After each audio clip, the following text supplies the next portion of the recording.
इसलिए हासिल किया गया कि यहाँ पर मुसलमान आज़ादी के साथ इस्लाम के मुताबिक ज़िंदगी बसर कर सके। लेकिन हम आज़ादी किस तरह मनाते हैं?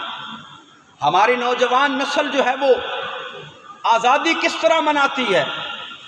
हमने आज़ादी म्यूज़िक के शोर के अंदर और शोर व गुल के अंदर नौजवानों ने वन व्हीलिंग करके और सड़कों पर ऊधम मचाकर 14 अगस्त वाले दिन आज़ादी हम इस तरह मना रहे होते हैं कि कोई शरीफ बंदा अगर किसी मजबूरी के तहत अपनी फैमिली के साथ उसने कहीं जाना हो तो वो सड़क पर जा नहीं सकता।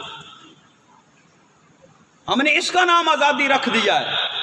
हालांकि इस आज़ादी के लिए 30 लाख मुसलमानों का खून बहाया गया।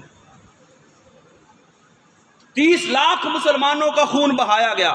वो हमारे आबाओ अजदाद थे जिन्होंने कुर्बानियां देकर ये मुल्क पाकिस्तान हासिल किया।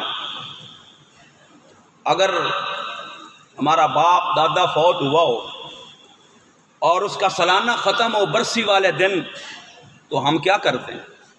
क्या हम उस दिन भी इस तरह शोर गुल करते हैं? क्या हम उस दिन भी इसी तरह म्यूज़िक, शोर गुल और ये वन व्हीलिंग और ये तमाशे करते हैं? नहीं, हम क्या करते हैं? हम अपने